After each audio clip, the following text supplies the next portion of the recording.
Listen up, get the vibe so clean. Gotta go home, Depot, baby, let's ride.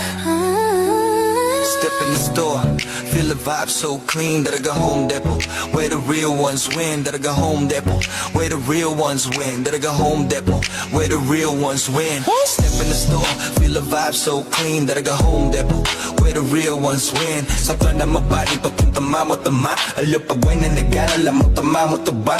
Restro ng deck, BB audio sa tunog. Home of great time bro, saglit lang to tuloy-tuloy. Presyo na matino, hindi mataas, hindi mabigat. Cashier and stole, namin choice mo, walang sa gabal. TV, ref, speaker, lahat nandito sa spot.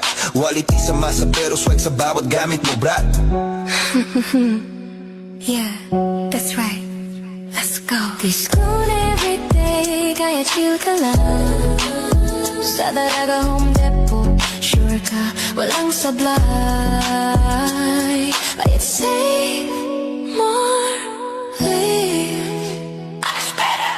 Sa Daraga Home Depot, panalo bawat bili. May freebies pang kasama, o diba ang dali?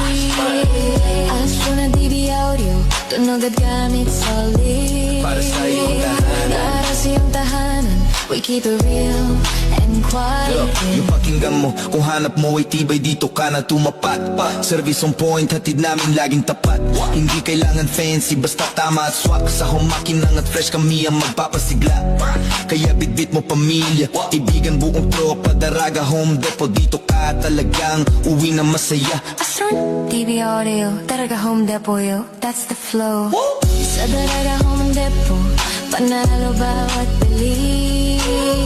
May freebies pang kasama, o diba ang dali? Astro na DB audio, Astro na DB audio, tunog at gamit solid. para sa iyong tahanan, para sa iyong tahanan, we keep it real and quality. Daraga Home Depot.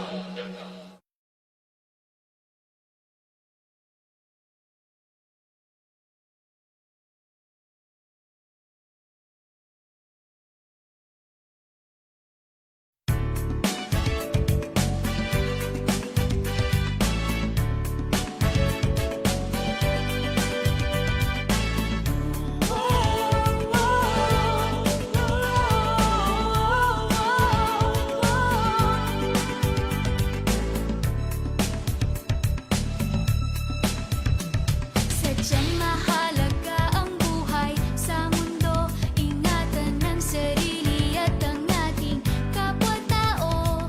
Huwag papansinin, patalastas na sigarilyo.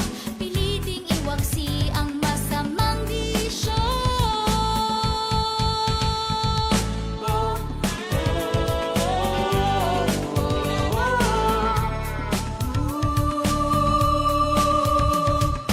Yan ang halaga ang buhay dito sa mundo. Para sa ating sarili at sa ating kapwa-tao. Mga impormasyong mahalaga'y dapat malaman. Magliligtas sa atin at sa ating kabataan. Smoke free ang hangin at paligid na malinis. Smoke free sa awit na ito'y pinababatid. Smoke free, tinig natin sa hangin na maghahatid. Upang ang buhay natin ay di agad na mapatid. Ang sigarilyo maraming sangkap na kemikal. May lasong amoy masama sa kalusugan. Usok at abo parang ulap na itim. Naglalakbay sa hangin, nalalanghap natin. Pag-iyosit, vape,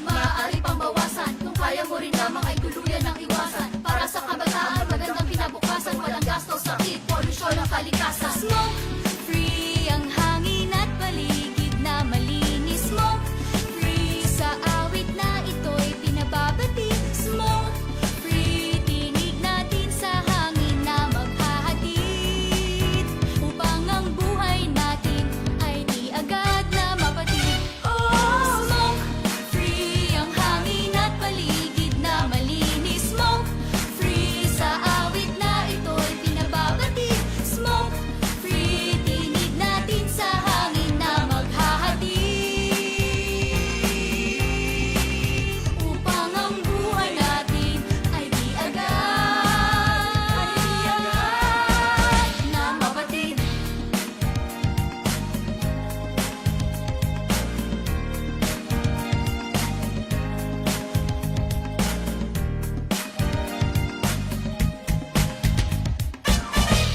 Smoke free.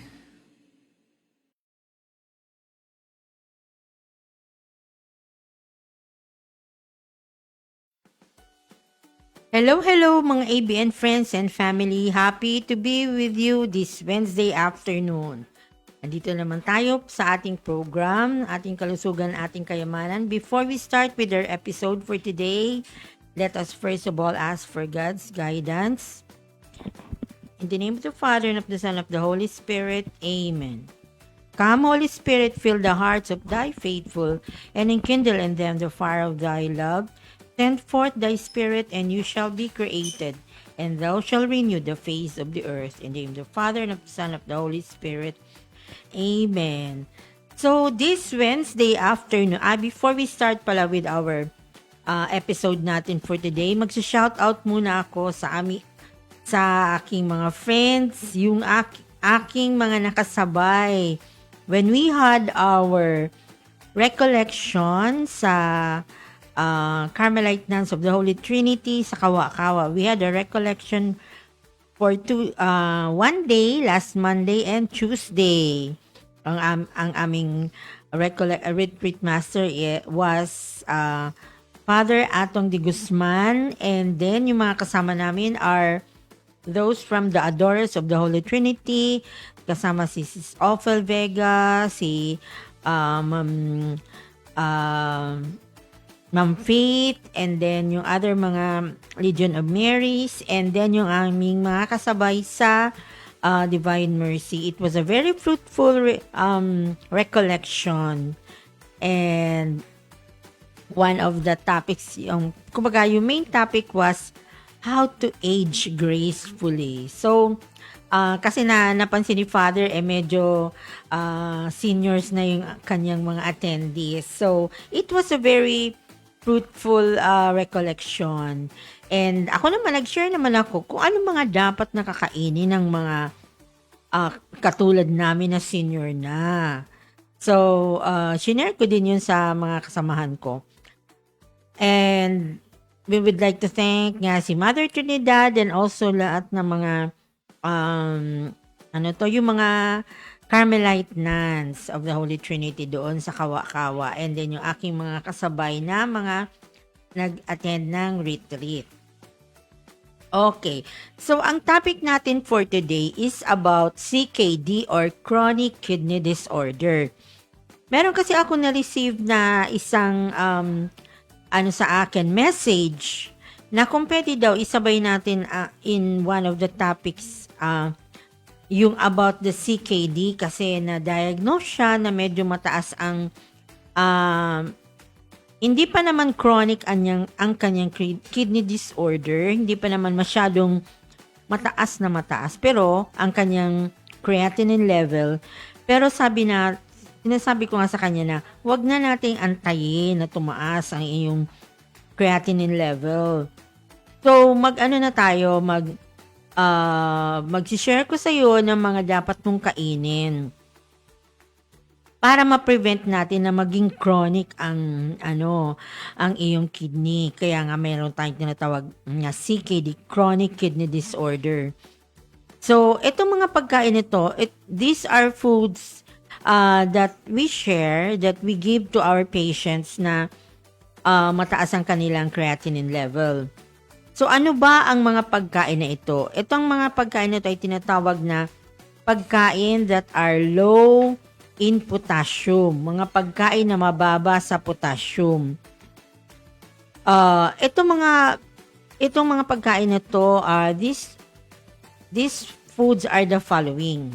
Ano ba yung mga pagkain na mababa ang potassium level? Kaya itong dapat sa mga patients na may CKD or may kidney disorder or may kidney problem. Ang pinakauna sa listahan na ito dito ay ang apple and apple juice. So, kaya nga very popular ba yung kasabihan, an apple a day keep doctors away. Yun din ang aking mga laging sinasabi sa aking mga friends and yung mga patients ko na at least kumain tayo ng isang apple a day. Shout out pala dyan sa aking napakabait na apo, si Kalen. Nanonood. Ay, nasa school pa pala siya but favorite niya ang apple. And also yung isa pa pala namin na alaga dyan ay si Natalie. Si Natalie Jane, anak niya ni Kuya Janet tsaka ni Net. Hindi siya masyadong kumakain ng apple. Kaya siguro, kailangan sanayin na siya ng mama niya na magkain ng apple. So, yun. Apple or apple juice. So, kung medyo expensive naman yung apple juice na nabibili, yung commercial na apple juice, mas maganda na mag-aral na tayo mag-blend. I-blend na lang natin. Kasi minsan mahirap mag-blend minsan mahirap kumain, especially yung may edad na kumain ng mga matitigas na pagkain. So yun, i-blend. Pwede naman na i-blend na lang natin yung itong apple. So yun, 1 apple every day for those with kidney problem or kahit na wala namang problem sa kidney. So mas maganda na magsanay na tayong kumain tayo ng everyday apple. 1 day. 1 apple a day. Okay. So now, let's go now to ano pa ba yung pangalawa or second na pwede nating kainin. Ito, cranberry and cranberry juice. Hindi man siya masyadong very popular sa atin dito kasi wala naman tayong cranberry. But for those who can afford, pwede naman bumili. They are available. Cranberry juice is available po sa mga ating groceries. Kaya medyo pricey, medyo expensive siya. So, kung hindi tayo, o kung nagtitipid tayo, so pwede naman hindi na tayo bumili ng cranberry. Meron namang mga substitute na pwede nating intake. Another one is strawberry, blueberry, and raspberry. Meron akong, ito yung strawberry kasi hindi naman to na tumutubo dito sa atin. But, yung baligang berry din yon is very common yan. Yesterday, marami niya nagbibenta sa market. So, pwede tayong kumain yan. Kasi, mga berries naman ito. So, it's also good for those na may problem sa kidney kasi it is also considered as low in potassium. Meron din ditong plums, so hindi naman to masyadong available. Ito, meron tayo nito, pineapple. So, maganda yung kumain tayo ng pineapple. Pwede naman to everyday na pineapple dahil low siya sa potassium. And meron din tayong peaches, cabbage, and boiled cauliflower. So, yun. Na-observe natin na wala dito yung ating favorite na saging. Pag may problem kasi tayo sa kidney, it's not recommended na kumain tayo ng saging, especially kung minsan nakakadalawa, 3 tayong kain ng saging. So, pag may problem ka na talaga sa kidney, hindi na recommended na kumain ka ng saging. So, yun na lang ang dapat mong kainin. Yung those that are available dito sa atin, the apples, the pineapple, yun, cabbage, cauliflower, medyo expensive din yung cauliflower. And other na yun, yung mga baligang. These are the locally available din sa atin. So, kaya yun ang ating parang nire-recommend na kainin. Yung mga ibang pagkain naman, pwede naman tayong kumain nun, pero hindi naman natin sinasabi na dadamihan. In moderation pa din. Pakonti-konti lang, especially kung mga favorite mo yung mga ibang mga fruits, ibang mga pagkain, tas may problem ka sa kidney. Yun nga din ang sinasabi sa amin na ni Father kahapon during our recollection na minsan nagkakaroon tayo ng psychological problem dahil yung mga favorite natin na pagkain ay hindi na natin nakakain. Kaya ang sinasabi niya, or kami din, nirecommend natin, we have to eat everything in moderation, especially kung may mga nararamdaman na tayo, may mga health concerns na tayo, na may mga health concerns na tayo na dapat ititignan na natin yung ating mga pagkain. Dahil yun nga, yung eating the right kind of foods, yung parang yung changing our lifestyle, isa yun sa makakatulong sa atin na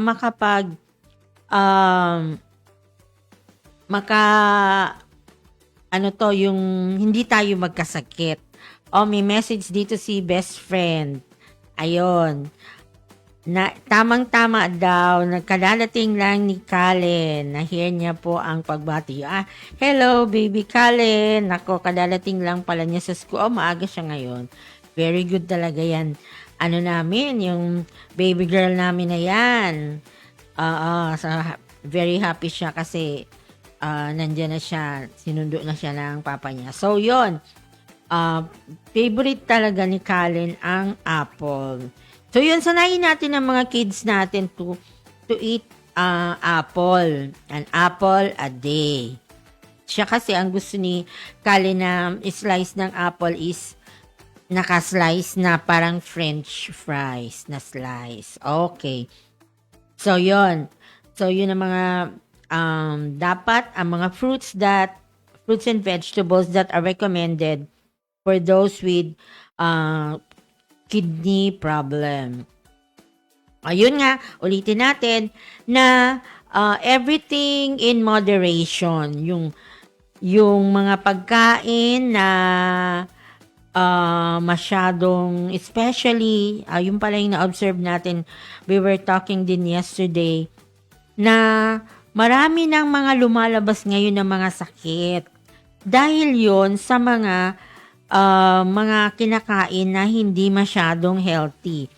Yung isa din kasi na there was a time that I had a client, may patient ako, na tumaas din ang kanyang creatinine level and also yung nagkaroon siya ng tumaas ang blood sugar level niya dahil sa sobrang pag-inom niya ng mga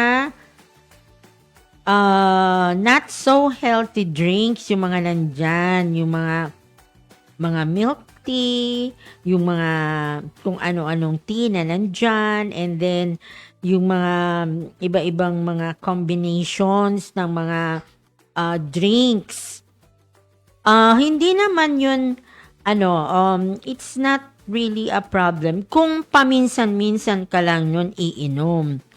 But kung everyday, hindi na kulang na ang araw mo pag hindi ka nakainom ng mga ganyan na drinks, and if you would notice, medyo expensive baga yung mga drinks na ganyan. Kaya pag tayo, especially yung mga kids natin, yung mga anak katapo natin ng mga high school, kasi talagang syempre may sarili na silang baon, parang we have to educate them na hindi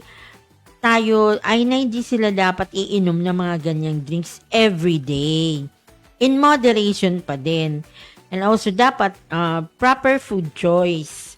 yung mga pagkain at mga iinumin nila, yung may tamang ano din na hindi aabusuhin. Shout out din pala diyan si Baby Kalen. Hindi naman siya na marunong naman siya na pagsabihan na actually natatawa kami sabihin, tataas ang blood sugar mo pag lagi ka lang umiinom ng mga matatamis. So marunong na rin siya. Kaya minsan nagjo-joke sila ni Clem, ng owo niya na, tataas ang blood sugar ni lolo niya kasi nga binibigyan niya ng candy.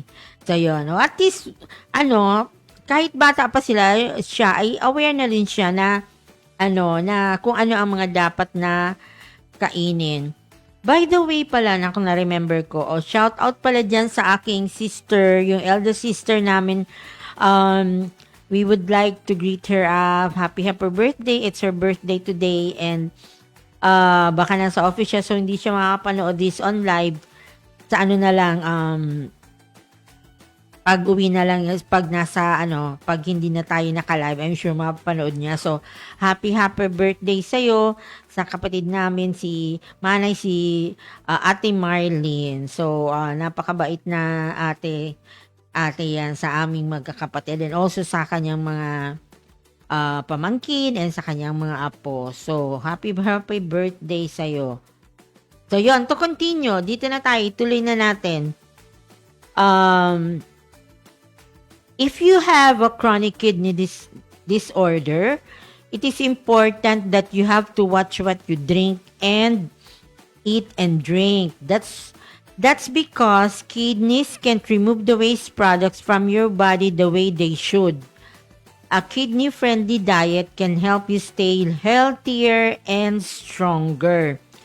So yun, talagang pag tumaas ng ating creatinine level, pag sinabi na sa atin ng doktor na meron na tayong problema sa kidney, dapat maging aware na tayo ng ating mga kakainin dahil nga yung kidney ay hindi na siya nakakapag-properly function na ma-excrete or mailabas ang mga waste products sa ating kidney. Kaya mas maganda na iwasan na natin, para hindi mahirapan ang ating kidney, iwasan na natin ang pagkain nga ng mga na makakasama sa ating kidney. So, yun na nga yung sinabi natin na na-recommend natin ng mga pagkain. Para, yun ang sinasabi na a kidney-friendly diet can help you be healthier and stronger. So, ano ba ang sinasabi natin na kidney-friendly diet? A major function of the kidney is to get rid of waste and extra fluid from your body through your pee. So pag nakakalabas yung waste natin, yung toxins natin sa katawan, and extra fluid from the body pag nag-iihi tayo.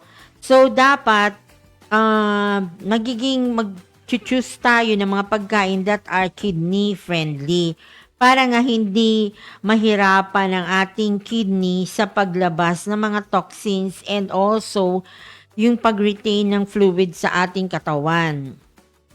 So yun, ano ba ang mga pagkain? What is a kidney-friendly diet? So, ito yung nirecommend. Balance your minerals like salt and potassium. So, yun. Ang isa sa lagi nating iisipin, pag meron na tayong problem sa kidney, yung salt intake natin, yung mga maaalat na pagkain, yun ang ating dapat na iwasan. And also yung sa potassium. Dahil ito, ang mga minerals na to, ang nakakapahirap sa ating kidney na maglabas ng waste product and parang na-overwork ang ating kidney. So, ito yung mga minerals to na salt and potassium. Kaya dapat, pag may problem na tayo sa kidney, wag na tayong masyadong kakain ng mga maaalat na pagkain. Especially those na kailangan na natin alisin sa kitchen natin yung mga magic, yung mga anything na nagbibigay ng artificial flavor sa mga pagkain. Yung hindi natural. So, dapat alisin na yun. Kung kung kailangan pa rin naman natin, hindi pa naman masyadong chronic or ka-severe ang ating problem sa kidney, pwede konti lang na asin para magkaroon lang ng lasa. Pero, kung nasanay na tayo na lagi maalat, ay bawasan na natin pag may problem na tayo sa kidney. Ang isa na dapat na alisin natin ay yung patis. O pag may problem na tayo sa kidney, alisin na natin yung patis, and then yung mga kung ano-anong mga dyan, mga seasonings. O dapat hindi na tayo, masanay na tayo sa matabang na pagkain. If we want to magstay healthy pa tayo, magstay healthy pa yung katawan natin.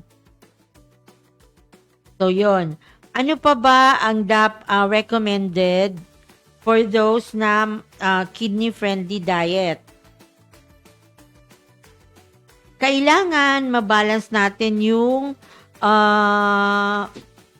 body fluids, yung mga nilalagay natin o iniinom natin. So, wag tayo. Ang isa na na dapat na iwasan yung mga soft drinks na yan, and also yung mga artificial na mga inumin.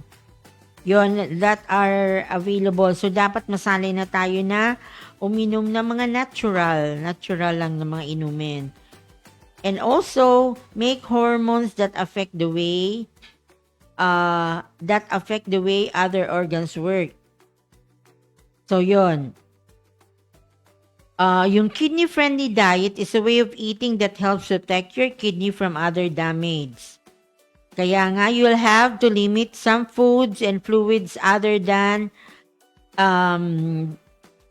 other fluids and minerals like electrolytes don't build up in your body. At the same time, you'll have to make sure that the right balance of protein, calories, and vitamins and minerals. So, dapat balanse pa rin ang ating mga kinakain. Now, especially for those na may problem sa kidney, ang isa na sinasabi natin ng ina-add natin sa diet nila ay ini-increase talaga natin yung fiber. So, if you would notice sa ating mga sharing, sa ating mga counseling dito, ang lagi natin i-emphasize na kumain tayo ng vegetables and fruits or high fiber diet. Na yun talagang isa sa dapat natin natatandaan. Ano ba yung high fiber diet? Pagkain na mataas ang ating vegetable and fruits intake, because itong mga pagkain nito, they act as sweeper. Sila ang mga tumutulong para mawalis ang mga toxins sa ating katawan. So, ano ba itong mga pagkain na to na mataas sa fiber? Yun nga, the fruits and vegetables. So, talagang kailangan na yun ang magiging natin, yung ating magiging mindset na kailangan mas marami ang kakainin ko na gulay. So, yun, sinabi na natin dun sa dun sa ating plate, 9 inches na plate, half of that are fruits and vegetables, tapos 1/4 ay protein, and then 1/4 naman are carbohydrates or energy-giving foods. Carbohydrates, which is composed of merong oatmeal, meron tayong kumain ng rice, and pandesal, mga pasta, and then yung other naman, yung protein naman, these are the proteins are the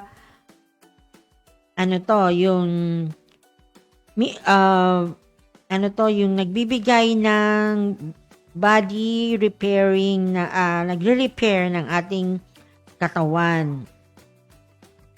So, yung mga protein foods. Kasi yung kung sa Go, Grow, and Glow, Yung glow, these are the vitamins and minerals. Glow. Tapos yung go, ito naman ang energy giving. Yung nagbibigay ng energy sa katawan natin. These are the carbohydrates. Ang grow naman, ito yung protein. Grow kasi nakakatulong para maganda ang ating katawan, tumangkad, yon. Grow foods, yung protein. So, yon. To continue na tayo. Kaya lagi talaga natin natatandaan na more vegetables, less ang protein, and less lang ang in moderation lang ang carbohydrates. So, yun. Talaga pag may problem tayo sa kidney, we have to cut on the sodium. Sodium intake kasi ito ang nakaka-damage kung masyadong maalat ang ating mga kinakain, yung masyadong mataas ang sodium content ng ating mga kinakain.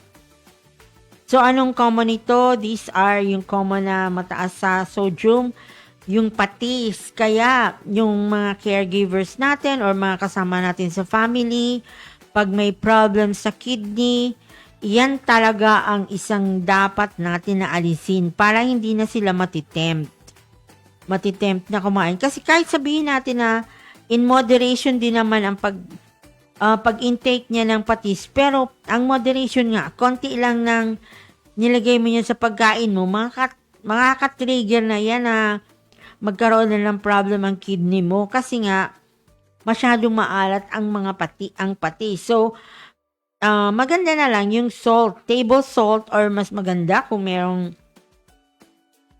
yung Himalayan salt, kulay pink, or the rock salt. Yun, pipiliin natin ang mga intake natin ng mga sodium, rock salt.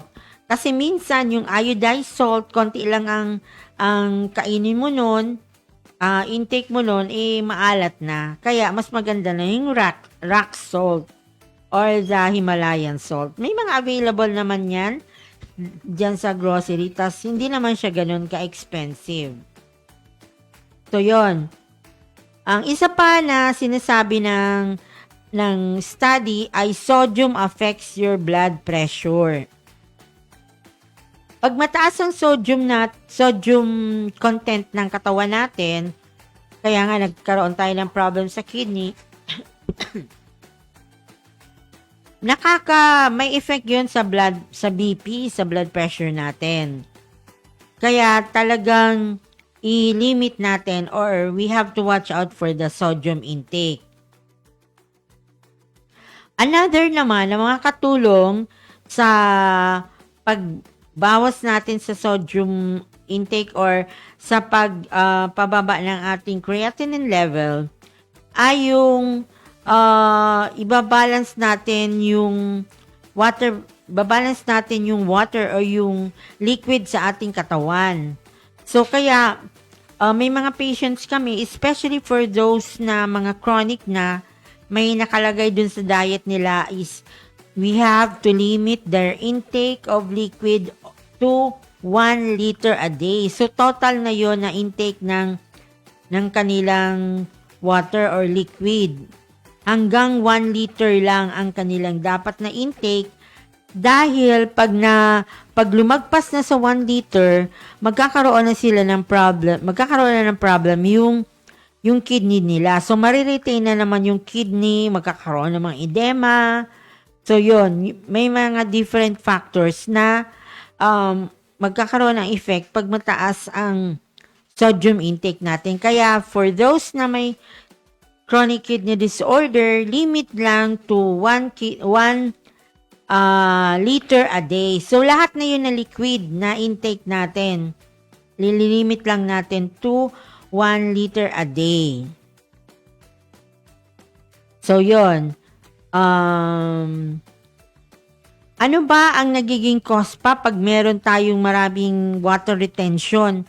Manonotice natin sa katawan natin na pag hinawakan natin yung swollen part ng katawan natin, yung hindi siya kaagad babalik to original size. Yung parang namanas. Sa Bicol, namamanas.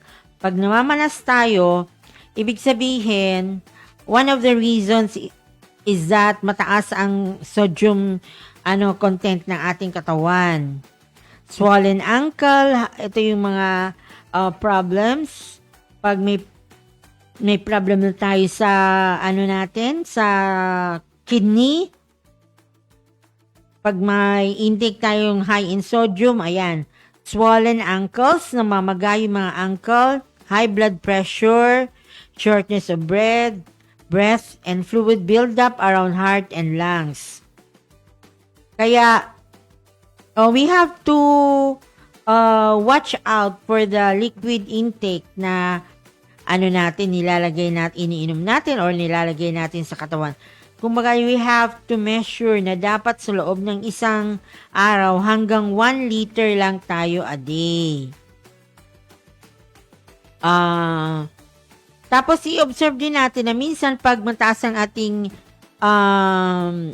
sodium or ang creatinine level or pag may problem tayo sa kidney, yun nga, nagkakaroon ng build-up or may fluid na sa ating heart and lungs and medyo delikado na yon.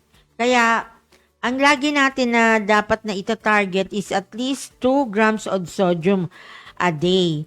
Itong sodium na intake natin, ito yung salt lang. So, 2 grams lang, konti lang yon. A pinch of salt lang is already 2 grams. So, imagine kung ang mga kinakain ninyo ay puro tinapay, tinapay baga, meron yung baking powder, tapos kakain pa kayo ng yung mga tea, mga milk tea, and inom kayo ng mga maraming soft drinks, yun, siguradong tataas na ang ang blood sugar level nyo dyan. So, yun. Here are some of the ways or simple ways to cut on the sodium in your diet. So, may mga nirecommend dito kung paano daw natin mababawasan ang sodium intake. Avoid table salt and high sodium seasonings. Ito nga yung mga seasonings na to. Yung mga magic, yung mga nambibili natin dyan. Kaya kami, ever since na lumabas yan, na mga magic niyan, talagang hindi man lang kami, o minsan, nagagamit din kasi kami nung may occasion kasi, syempre, pag may occasion, may mga bisita, o yung mga ibang bisita naman, di sanay sa matatabang. Kaya, minsan, naglalagay din kami, especially pag may occasion nga, yung mga magic na yon. So, we avoid ang high sodium seasonings, like soy sauce, sea salt, garlic salt, and yung mga patis, yan. We have to take note of that. So, table salt na lang, pero kailangan 2 teaspoons lang, yung parang pinch of salt lang dapat ang dating kakain. Actually, nakalagay nga dito yung may nakalagay na 2 teaspoons. So, mas maganda kung less than 2 teaspoon ang ating intake for the whole day na yon. Kumbaga, maximum na yung hanggang 2 teaspoons lang ang dapat na sodium intake natin. Okay. Stay away from packaged foods, yung mga pagkain na processed na, yung mga sardinas, yung mga corned beef. Yon, marami na kasi ngayon ng mga pagkain na processed. Rinse canned foods. So, yung mga pagkain na nasa delata. So, babanlawan natin yan ng mabuti. Na-observe din natin na dyan sa mga malls, sa supermarket, may mga available din na mga vegetables. We have to take note na lang na itong mga vegetables na to, these are, especially yung may mga processed na, they are high in vegetables, and also yung mga corned beef, yung mga canned goods, yon, matataas ng sodium content nun. Kasi, kaya mataas ang sodium content niya para ma-preserve yung mga pagkain, hindi kaagad na masisira. So, yun ang purpose naman kung bakit mataas ang sodium ng mga pagkain na processed na. Para hindi nga, yun ang purpose nun, para hindi masira. Kaya, when you are on a CKD diet, dapat i-observe nyo yun kung gaano kadami yung sodium doon sa yung sa guide, doon sa nutrition facts, yung mga kung gaano kadaming calories, kung gaano kadami yung protein, carbohydrates, and fats, yun. Dapat you should be aware of that, na conscious na tayo.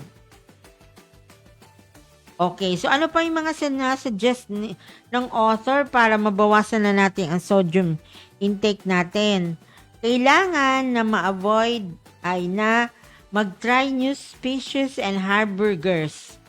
Yung mga pagkain na mas instead na orderin natin sa labas, tayo na lang mag-prepare. At least, pag tayo nag-prepare, mamomonitor natin yung sodium intake. And then, nakalagay din dito that we should rinse the levels when shopping and choose low sodium food. So,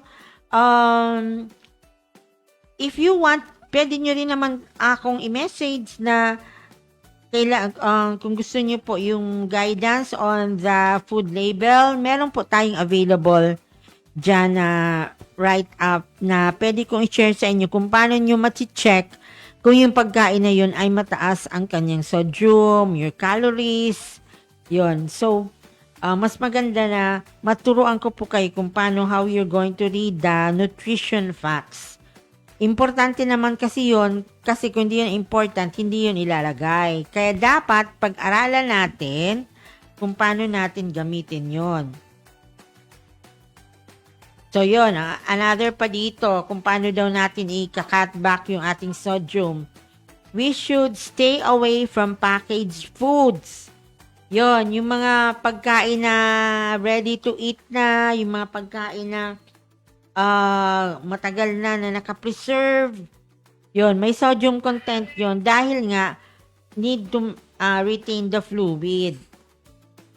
So ano pa ba ang mga suggested natin dito? You have to rinse canned foods, veggies, and vegetables,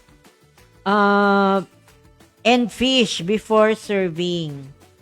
So yun, we have to take note of this mga pagkain na kailangan dinisa muna natin ng mabuti para ma-prevent ang cross-contamination and also ma-wash out na din yung yung mga pagkain na or the sodium na nandyan sa mga kakainin natin. Kaya dapat we really have to be aware of our food intake, especially pag may problem na tayo sa kidney. Okay, ito na yung late stage na, yung kumbaga, sa medyo dulo na ng kanyang, yung problem niya sa kidney. Kaya, talagang kailangan ng close monitoring nito ng dietitian and also yung mga caregivers niya and then the doctor. Dahil, tumaas na into 1,000 milligrams yung mga phosphorus na nandito sa katawan niya. So, dapat talaga siya na mailabas. Okay. Marami naman ways kung paano ito mailabas, through detoxification, through drinking more vegetables and fruits, and avoidance of those na mga pagkain na masyadong processed. Okay. Dito naman sa write-up natin, paano daw ang paano sasabihin kung yung mga fruits ng either dealer or kahit sino man, kung yung mga fruits na yon ang nagsasabi na we have to cut back on this fish and poultry. Kaya dapat, we have to be aware na kung ano yung ating mga kakainin. Okay. So, you have to eat more fresh fruits and vegetables. So, yun ang lagi natin na ini-emphasize, that you have to eat more fruits and vegetables, cut back on the meat, poultry, and fish, And number 4 is to limit the dairy products. So, yun ang mga sinasabi ko sa amin, sa dietary, especially for those of us na gumagawa ng authorized feeding.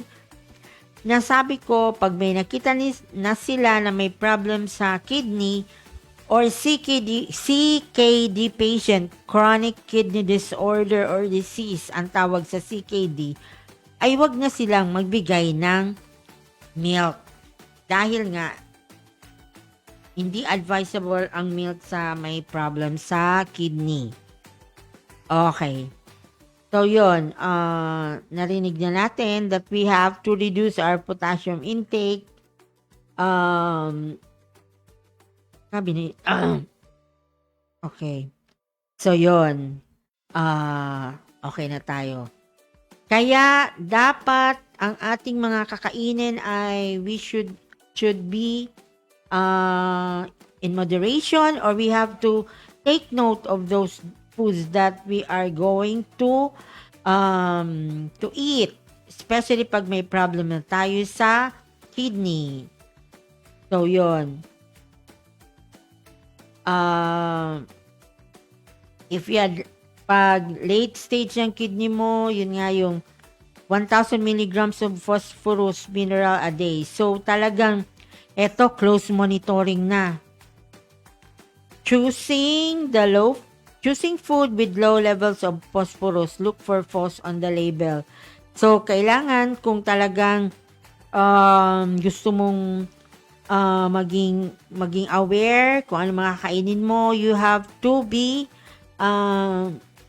to take note of this sa pagbasa ng mga label, yung nutrition facts, di ba? Sa likod ng mga pagkain natin, merong mga nakalagay na may mga pagkain na nutrition facts. So, kailangan alam mo kung ano ang, kung hanggang saan dapat ang level ng phosphorus mo. So, recommended is only 1,000 milligrams. So, titingnan mo yun at the back of the label or yung mga pagkain, dapat it should only be limited to 1,000 milligrams ang phosphorus. So, yon. Eating more fresh and vegetables, sinabi na natin kanina. Choosing corn and rice and cereal. So, mas maganda kung corn na lang ang pipiliin natin. Cut back on meat and poultry and fish. And then, yung pinaka-last one is limiting the dairy foods. So, pag may CKD na tayo o may problem na tayo sa kidney, hindi na muna tayo masyadong iinom ng maraming gatas. If ever, talagang gustong-gusto mo ng gatas, konti lang, in moderation lang. Hindi na sinabi, porke pinayagan ka na, sige na nga po, mag-inom ka na ng kung anong gusto mo. Kung gusto mo ng milk, yun, painumin mo naman ako, papalakrak mo naman yung kalahating baso o isang baso ng ng gata. So that's it's not a good way na parang pinayagan mo na nga, tas siya naman inabuso din naman niya. Sino ba ang mahihirapan? Di ba? Yung patient din naman. Kaya dapat ang mga patient natin ay mga masunurin. Yan. Shoutout dyan kay best friend, masunurin yan sa akin. Kasi, we wanted na maging I want na maging healthy pa din siya. Kaya, na-appreciate naman natin na he makes sure na talagang kung ano ang sinasabi natin na para din sa kanya ay talagang sinusunod niya. Okay. So, yun. Bakit natin binabawasan yung potassium bakit natin binabawasan yung sodium intake ng isang patient na may CKD? Dahil pag masyado madami yung sodium ng intake niya, ay nagkakaroon nga siya ng edema, yung retention of the fluid. Because yung mineral na yon, sodium na yun, helps the nerves helps your nerves and muscles to work properly. Ito pala yung isa. Ito naman pala yung potassium. Kung bakit pag yung sa potassium ng isang patient na may CKD ay bakit yun ang nirecommend natin. Dahil nga, para matulungan na mag-work properly ang kanyang nerves and muscles. So, yung for those na masyado matataas na din talaga ang kanyang potassium, yung grabe na ang nataas ng creatinine level, sobrang nataas ng kidney, niya, yung grabe na ang damage ng kidney niya, talagang isa din na babawasan din natin yung potassium. So, kumbaga yung minerals, ibabawas din natin. So, yun, ito ang mga pagkain na pwede dito sa patient natin na magre-reduce ng potassium niya. So, yun, ganun pa din. May apple, cranberry, mga strawberries, mga pineapple, peaches, cabbage, so boiled cauliflower, asparagus, and celery, and cucumber. Ito, naka-highlight yung cucumber kasi nga, yung cucumber is talagang readily available, mura lang siya. So, mas maganda if masanay tayo na kumain ng cucumber everyday.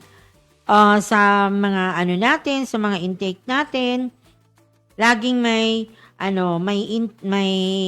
cucumber sa mga pagkain natin.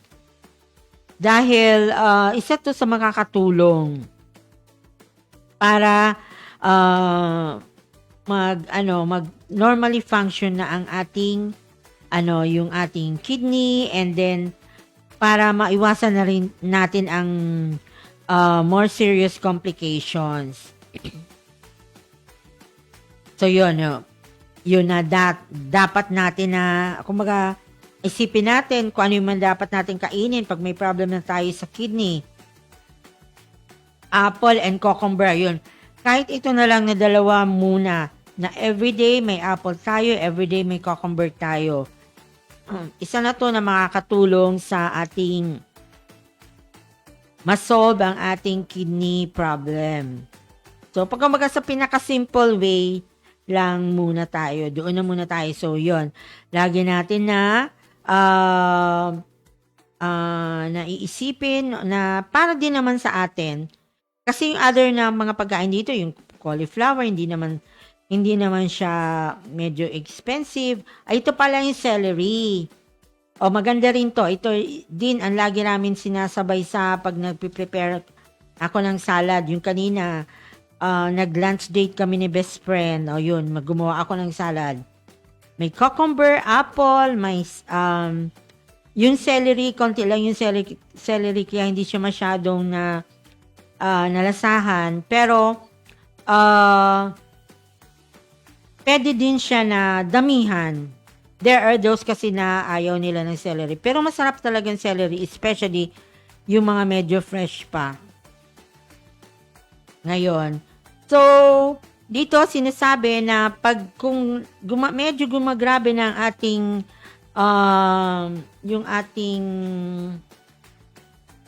yung tumataas na or yung problem natin sa kidney ay medyo nag-worse na, kailangan na talaga natin na cutting back on foods that are high in protein. So, mga pagkain that are high in protein. So, talagang kailangan na natin bawasan yung mga pagkain na mataas sa protein content. Especially animal protein. Katulad ng mga meats, seafoods, dairy products, talagang no na talaga tayo sa milk. And you may also need extra iron. So, extra iron, pwede din naman na taasan natin yung iron-rich foods, pero from, yung kamote tops. What about fluids? So, pag may problem tayo sa kidney, yun talaga sinabi natin kanina na babawasan na natin ang fluid intake, avoid salty foods, and manage your thirst with sugar-free hard candies and frozen grapes. So, talagang kailangan na natin i-monitor ang ating food intake. So, it's really important for us na we have to make sure na healthy tayo lagi. Dahil pag meron tayong mga nararamdaman, pag meron tayong mga sakit, ay na ano yun, syempre nagkakaroon tayo ng medyo problema. Lalo na pag nagpunta na tayo ng ospital. Kaya lagi natin munang isipin ng ating kalusugan, yan ang ating kayamanan, na we always have to make sure na lagi tayong healthy para hindi na tayo visit dyan sa mga hospital kasi nga medyo expensive naman talaga ang mga medicine, and we have to yung healthy foods na muna tayo, healthy diet, high in fiber. So kaya natin bago tayo mag-end, magpapasalamat muna tayo sa ating mga sponsors which you could see on the screen. Yung ating Food Judenso and yung ating mga tumutulong sa atin dito sa ABN. Please always like and share our Alejandro Broadcasting Network. Magpapasalamat tayo sa ating General Manager, kay Sir G and kay Ma'am Cel sa Daraga Home Depot. And also sa ating technical on board, si Sir Jonathan. And so ating mga listeners and also yung ating mga ABN friends and family, kung hindi man kayo nakapa-watch sa ating live today, you could also always watch this dito sa Alejandro Broadcasting Network or sa aking FB page sa Leonie A. Soriano. And kung meron kayong gusto na mga magpapatulong sa mga pagkain, i-message nyo na lang po ako. And so hanggang dito na lang mga ABN friends and family. So see you again on our next na pagkita-kita next week, and that's all. Bye-bye.